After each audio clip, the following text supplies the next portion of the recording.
is now completely obsolete in the wake of technological creativity.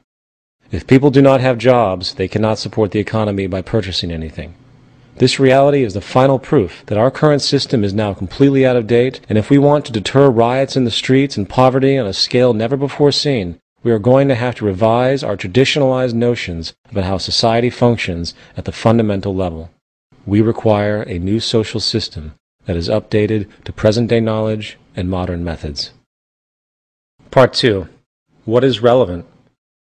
In this section, we will discuss the idea of natural law, specifically pointing out the symbiotic and emergent nature of the physical world, the scientific method, which is the most effective technique of decision-making we have to date, and the important concept of dynamic equilibrium, which expresses the most foundational ecological factor to our survival.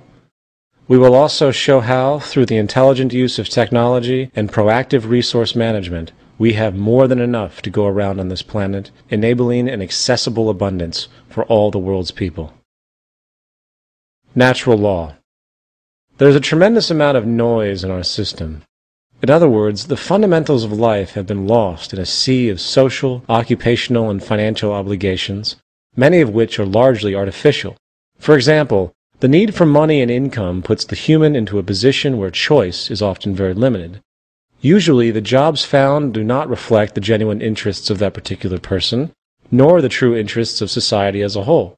If we were to examine the occupations that exist today, we would tend to find that a great majority of them serve no larger function than the perpetuation of cyclical consumption to keep the economy going. This arbitrariness constitutes a tremendous waste of life and resources. Consequently, the entire educational system in the modern day is nothing more than a cookie-cutter processing plant that prepares humans for predefined occupational roles. This element of human life has become so traditionally ingrained that many falsely consider the nature of having a job some form of human instinct. Even parents will blindly ask their kids, "What do you want to be when you grow up?" as though there was only one thing to prefer. Putting the traditional norms and modes of conduct in society aside for a moment, let's stop and consider what is actually relevant. Let's pose the question, what are the near empirical aspects of nature, and what do these understandings teach us about how we should govern our conduct on this planet? Natural Law 1. Every human needs adequate nutrition, clean air, and clean water, and therefore must respect the symbiotic environmental processes relevant to those needs. Most people today do not understand or consider the interconnectivity of nature and the chain of processes by which our food, air, and water currently come about. However, if we recognize, examine, and learn from these processes, a logical train of reasoning coupled with suggestive inference will guide us to more appropriate human behaviors that will help fulfill our needs. For example, water and air are naturally abundant planetary resources that only require that we, the human population, maintain them and preserve their sources.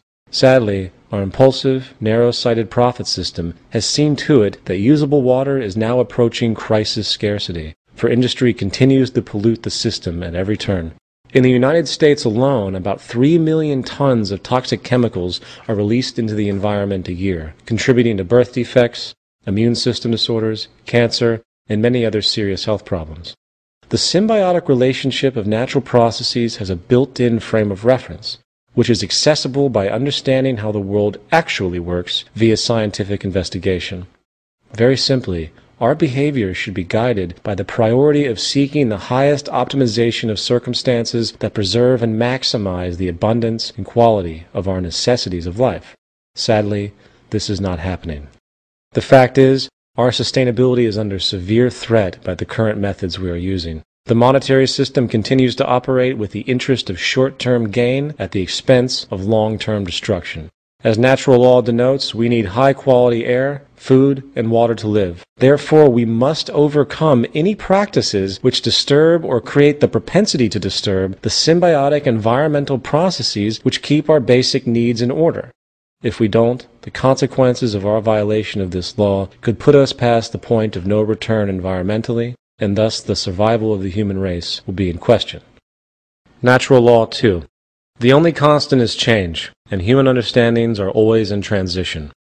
There is no evidence to support the idea that anything we think is true today will maintain its integrity tomorrow.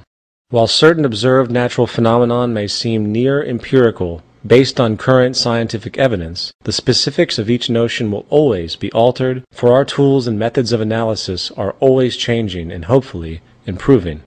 In the words of C.J. Kaiser, absolute certainty is a privilege of uneducated minds and fanatics. A cursory glance at widely defended historical notions, from the earth being flat to the sun revolving around the earth, teaches us that intellectual change is constant, and in turn, humans must keep as open a mind as possible to new information, even if it challenges that person's sense of identity. Everything we think and know are only probabilities, and with modern methods of analysis which have proven to have proactive benefits to society over long periods of time, we can now weigh our understandings and beliefs on an evolving, sliding scale, ranging from least probable to most probable.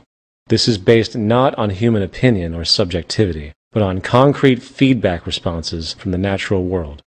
And this point brings us to the scientific method. Nature itself has its own set of rules, and it doesn't have the capacity to recognize or care about what you or anyone else wants to believe is true. Given this reality, it is in our best interest to learn and align with nature as best we can. The best known method for the discovery and application of the laws of nature is termed the scientific method. The scientific method basically has 3 steps: recognizing a new idea or problem that needs to be solved, the use of logical reasoning to create a hypothesis, considering all information available, and the testing of that hypothesis in the physical world through observation. The scientific method of inquiry is what has allowed the human species to gain comprehension of themselves and the physical world. For better or for worse, it is what's behind virtually every advancement that has improved the lives of the human species. However, most in our romanticized world still tend to view science as a cold, heartless medium, while citing distorted human value abominations such as the atomic bomb in refutation of the scientific perspective. In reality, science and technology are only tools, and like anything else, they can be used for productive or destructive purposes. That is our choice. Dynamic equilibrium. A dynamic equilibrium occurs when 2 or more opposing processes proceed at the same rate. There is an equilibrium that exists in the physical world which dictates, on some level, what the possibilities are for those organisms that utilize the available resources for survival. With respect to our planet, we would call this the carrying capacity of the Earth.